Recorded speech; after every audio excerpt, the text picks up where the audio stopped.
एक बड़ी खबर। बंगाल में एनआईए पर हमले को लेकर राजनीति गर्मा गई। ममता बनर्जी ने एनआईए पर हमला बोलते हुए आधी रात के छापे पर प्रश्न किया। ममता बोली, लोगों ने अजनबी समझकर हमला कर दिया। ममता ने एनआईए को बीजेपी का मददगार बताते हुए गिरफ्तारी पर भी सवाल उठाए तो बीजेपी ने ममता पर आतंकवादियों को संरक्षण देने का आरोप लगाया। कांग्रेस के नेता अधीर रंजन ने हमलावरों को ममता का गुंडा बताया तो राज्यपाल ने कानूनी शक्ति की जगह बाहुबल ले सकता है कहा। आज सुबह ईस्ट मेदिनीपुर में ब्लास्ट केस की जांच करने पहुंची एनआईए की टीम पर हमला हुआ और भीड़ के हमले में कुछ ऑफिसर घायल हुए हैं, गाड़ियों को नुकसान पहुंचा है। इस बारे में एनआईए ने केस दर्ज किया है। इससे पहले संदेश खाली में शाहजहां शेख की जांच करने पहुंची ईडी की टीम पर भी हमला किया गया था। पूर्वी मिदनापुर में यह हमला हुआ है और अब इस पर जमकर राजनीति हो रही है।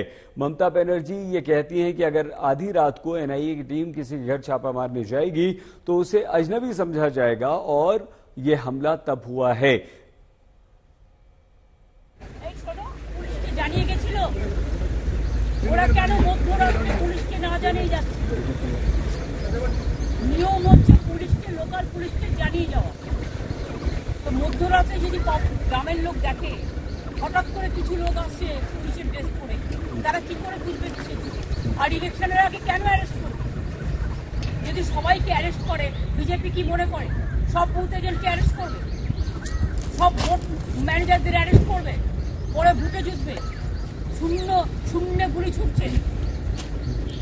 দুজন তৃণমূল কর্মীকে অ্যারেস্ট করেছে আজকে। কি অধিকার আছে না? শুধু বিজেপিকে সাপোর্ট দেওয়ার জন্য বিজেপি নোংরামি খেলা খেলছে। আমরা সারা পৃথিবীতে আওয়াজ তুলি। अगर कोई ईडी सीबीआई को भेज बदल कर किसी पे कोई हमला करे तो ये फर्ज सुबह की पुलिस वालों को बनते हैं कि वो इनको रोके, जरूरत पड़े तो इनको भी हिरासत में ले सकते हैं। लेकिन ये बहाना देते हुए बंगाल के गुंडे लोगों को मदद करने की जो तरीका निकाले जा रहे हैं दीदी की अगुवाई में, मैं उनका विरोध करता हूं। बीजेपी और तृणमूल कांग्रेस दोनों पर आरोप लगा रहे हैं एक दूसरे पर। रविशंकर प्रसाद और शशि पांडा को सुनिए। पहली बार हुआ है क्या ईडी पर हमला हुआ कि नहीं? और सोना खाली की सच्चाई सामने आई कि नहीं आई?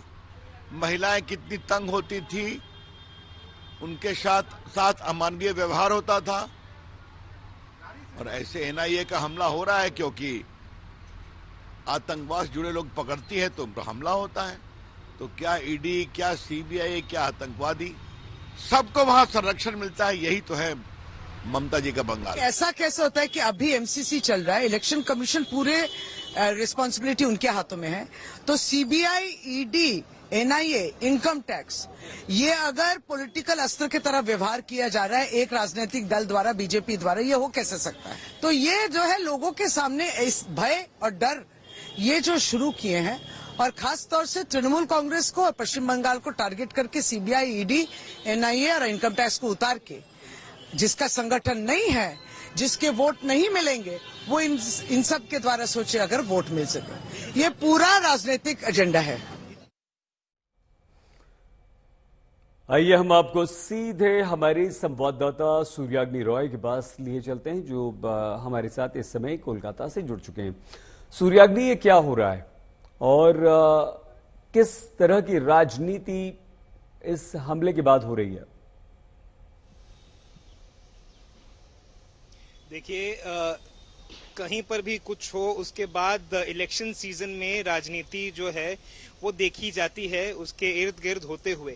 ऐसा ही हमने देखा कि आज जब जैसे हम सुबह से दिखा रहे हैं एनआईए की टीम पे जब हमला हुआ उसके बाद बीजेपी और तृणमूल एक दूसरे पे हमला जो है वो करती जा रही है। वर्बल हमला इसको कह सकते हैं हम लोग। एक तो एनआईए पे फिजिकल हमला हो गया और दूसरा तृणमूल, बीजेपी, लेफ्ट और कांग्रेस एक अपने आप में वर्बल हमले जो है वो करती जा रही है। लेकिन इस बीच जो सामने तथ्य आया है कि एक एफआईआर एनआईए के कंप्लेन के बाद रजिस्टर हो चुकी है अननोन के खिलाफ। और जैसे ही हमने देखा था कि जब संदेश खाली में भी ईडी के अफसरों पे हमला हुआ उसके बाद तुरंत एफआईआर भी हुए, लेकिन उसके बाद अरेस्ट भी हुए। लेकिन फिलहाल इस मामले में पुलिस के तरफ से अरेस्ट अभी तक कोई हुआ है नहीं, लेकिन जिन दोनों को अरेस्ट करने गई थी एनआईए, उनको सही सलामत एनआईए ही वापस कोलकाता लेके आई है, फिलहाल उनके कस्टडी में है।